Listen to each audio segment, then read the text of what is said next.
Hey Trail Riders, welcome back to the Daily Ride. I hope you guys are doing well. Today's focal passage is going to come from John 15:11, which says, "These things I have spoken to you, that my joy may remain in you, and that your joy may be full." The Daily Fire thought for today is that, Lord, I desire to speak evil of no one, but be peaceable, gentle, showing all humility to all men, in the love of Christ. The Mark My Word passages for today is Jonah 3:1-5, Matthew 23:37, Luke 4:22, Luke 15:11, Luke 23:34, John 7:46, John 14:27, John 15:11, Titus 3:2, Revelations 2:1-29, and Revelations 3:1-22. The scriptures that get us through the Bible in a year is Numbers 30, Psalm 74, Isaiah 22, and 2 Peter chapter 3. Today we're going to be talking about the voice of love. I have often wondered how Jesus sounded when he spoke.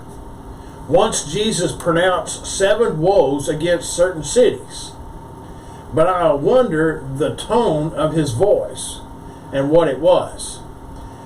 I imagine Jesus spoke those judgments with a voice of sorrow. What love filled his voice, what tears filled his eyes, even when it went to Jerusalem to be rejected. His heart would show in his tone of voice. What kind of tone did those privileged people hear?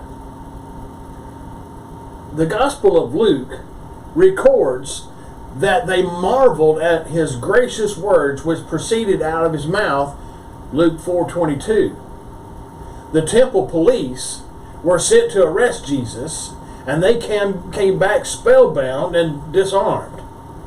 How did Jesus sound when he cried, "Father, forgive them, for they do not know what they do," Luke 23:34. D.L. Moody once spoke in London, England, to an invited audience of 1,000 or so rationalists. The meeting was fiercely hostile, but Moody literally sobbed with tears running down his beard as he pleaded with them to turn to Christ. Suddenly the meeting broke and the hundreds turned to Christ. Thousands of people were never the same again. I do not mean that the gospel should be turned into sob stuff or tearjerker. The voice of Jesus did far more than stir people's hearts and emotions. Their reaction was not tears, but joy. He told his disciples that he spoke to give them peace and joy. In fact, there is no pathos in the word or teaching of Jesus. Nothing that people today would call syrupy, sweet, or sentimentalism. The gospel sound should be triumphant, certain with a note of gladness. This is, of course, a long way from and in stark contrast to a warning voice of Jonah in the doomed Nineveh talk. But grace and truth came to light through Jesus Christ. This is no bell that rings as loudly as love. You and I should always speak with Christ-like words of love.